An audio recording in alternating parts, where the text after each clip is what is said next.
Hello दोस्तों, राधे राधे। कार्तिक मास व्रत कथा पहला अध्याय 1। आप सभी को कार्तिक मास की हार्दिक शुभकामनाएं। आज से आप हमारे इस चैनल पर हर दिन नियम से कार्तिक मास की माध्यमिक कथाएं सुनेंगे। और आज की कथा आरंभ करने से पहले मैं आपको कार्तिक मास में की जाने वाली पूजा पाठ और कार्तिक स्नान के बारे में थोड़ी सी जानकारी देना चाहती हूँ। हमारे हिंदू धर्म कार्तिक मास को बहुत ही पवित्र और शुभ माना जाता है। हिंदी पंचांग के अनुसार कार्तिक मास का महीना 8वां महीना होता है। कार्तिक मास में सुबह 4:30 बजे से लेकर 5:30 बजे के बीच में मुहूर्त में उठना चाहिए और स्नान करना चाहिए, ऐसा शुभ माना जाता है। कार्तिक मास का शास्त्रों में विशेष महत्व बताया गया है। इस महीने में जो व्यक्ति भगवान श्री विष्णु और माता लक्ष्मी की उपासना करता है उसकी सारी इच्छाएं पूर्ण होती है। साथ ही कार्तिक मास में कार्तिक महात्म व्रत कथा का पाठ जरूर करना चाहिए। श्री सूत जी बोले, जब देवर्षि नारद श्री कृष्ण चंद्र जी से मंत्रणा करके चले गए, तब हर्ष से गद होकर सत्यभामा ने अपने पति श्री कृष्ण चंद्र जी से कहा, हे स्वामिन, मैं धन्य हूँ, मेरा सफल जीवन धन्य है। मैं अपने कृत्य समझती हूँ। मेरे जन्मदाता वे माता पिता भी धन्य हैं, क्योंकि उन्होंने निसंदेह त्रिलोक के सिंदूरी मुझ सत्यभामा को जन्म दिया है। इस सुंदरता का ही प्रभाव है कि आपकी 16,000 स्त्रियों को रहते हुए भी आपको विशेष प्रिय हूँ। केवल इसी के लिए मैंने कल्प वृक्ष के साथ आदि पुरुष आपको विधि पूर्वक संकल्प कर नारद के लिए उस समय समर्पित कर दिया था, जब संसार के लोग कल्प वृक्ष का नाम तक नहीं जानते थे। वहीं कल्प वृक्ष उस समय से मेरे आंगन में लगा हुआ है। हे मधुसूदन, तीनों लोकों के स्वामी भगवान लक्ष्मीपति की मैं अतिशय प्रियतमा हूँ, इसलिए मैं आपसे कुछ पूछने की इच्छा करती हूँ। यदि आप चाहते हैं तो मेरे प्रश्न का उत्तर विस्तार पूर्वक मुझसे कहिए, जिसे सुनकर मैं अपना कल्याण करूं। मुझे वह उपाय बताइए जिससे कल्प पर्यंत भी मेरा एवं आपका वियोग कदापि ना हो। श्री सूत जी ने कहा कि इस प्रकार अपनी प्रियतमा सत्यभामा की बातें सुनकर श्री कृष्ण जी मंद मुस्काने लगी।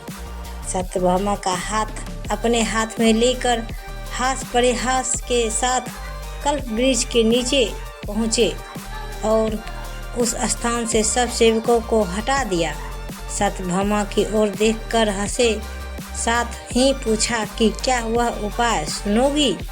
सत्यभामा भगवान के इस अनुराग को देखकर संतुष्ट और पुलकित हो गई और कृष्णचंद्र जी भी सत्यभामा को देखकर गदगद हो गए।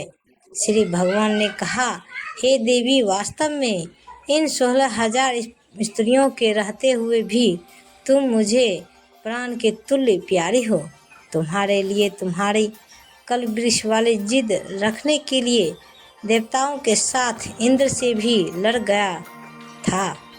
हे प्यारी, जो तुम पूछना चाहती हो तो वह बड़ी ही अद्भुत बात है। तुम्हें मैं जो किसी को न देने वाली बहुमूल्य वस्तु को भी दे देता हूँ, ना करने वाला काम भी करता हूँ, छिपाने वाली बात भी कह देता हूँ, तो फिर मुझसे पूछने की आवश्यकता ही क्यों थी।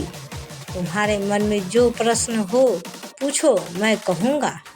सत्यभामा ने कहा, हे नाथ, मैंने पूर्व जन्म में कौन सा दान, व्रत अथवा तपस्या की थी जिसके प्रभाव से मैं संसार में पैदा होकर भी संसार की बाधाओं से मुक्त हूँ और आपकी अर्धांगिनी हूँ, सर्वदा गुरूर पर सवारी करती हूँ।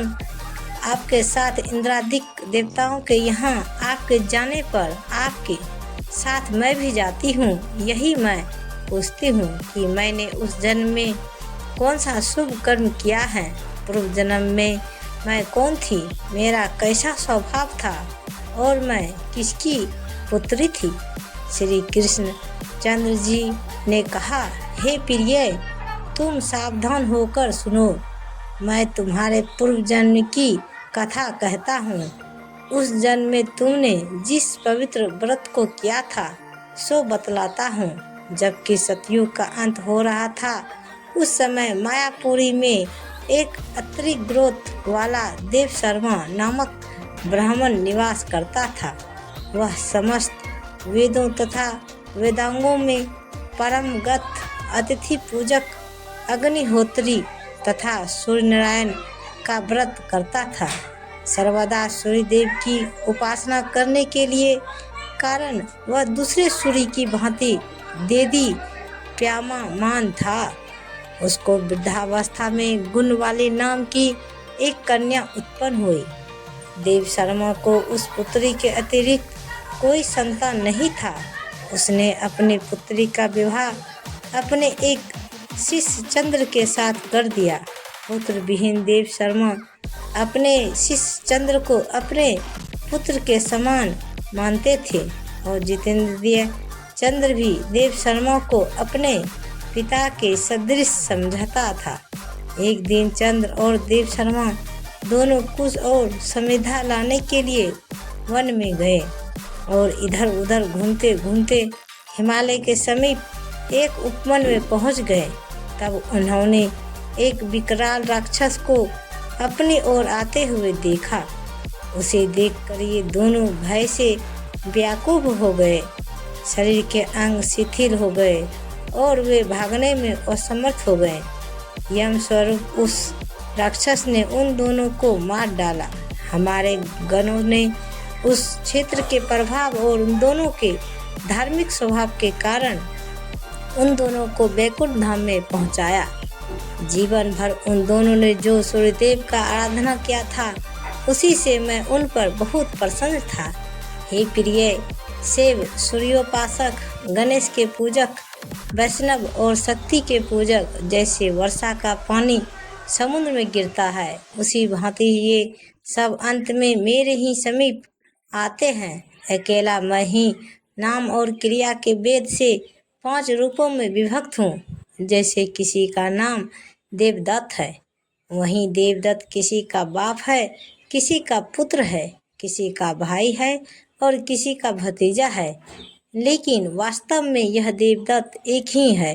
अस्तु सूर्य के समान तेजस्वी वे दोनों मेरे वैकुंठ में आकर रहने लगे। विमान पर यात्रा करते थे, उनका मेरे समान रूप था। वे मेरे ही समीप रहते थे और उनके शरीर में दिव्य चंदन लगा रहता था। तो प्रेम से बोलिए श्री कृष्ण जी की जय। तो गाइज, अगर हमारा वीडियो पसंद आया है तो कृपया हमारे चैनल को सब्सक्राइब करें और वीडियो को एक लाइक ज़रूर कर दें। धन्यवाद। तो गाइज, मिलते हैं अगले वीडियो के साथ। तब तक बाय बाय गाइज।